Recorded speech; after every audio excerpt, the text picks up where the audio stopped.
would miss Mr. Jed Madela. Hi, good evening, Jed. How are you? Hello, I'm good. I'm very excited for tonight. It's my second time, and I'm sure it's gonna be a blast. It will be. Actually, it has the blast has started. So, for tonight, what else are you expecting? Ano ba yung mga narinig-rinig mo na aabangan ngayong gabi? Nako, ako personally, I just wanna, let loose and have fun tonight. And of course, I'm looking forward po sa mga performances of all yung mga kasama ko sa Star Magic. And, just letting loose and for one night, not thinking of work, but, just having fun and bonding sa mga kapatid ko sa Star Magic. Yon. So, Jed, I'm sure everyone is interested to know who did your suit. Well, I'm wearing Randy Ortiz. It's been my second year with him.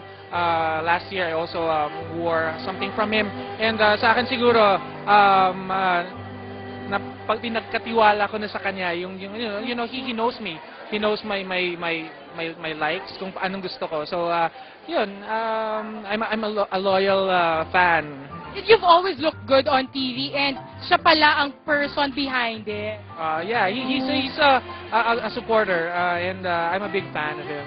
Thank you very much, Jed. I'm sure tonight will be a lot of fun as you want it to be, and I'm sure it will be. So again, we'll see you around. Thank you very much. Thank you. See you.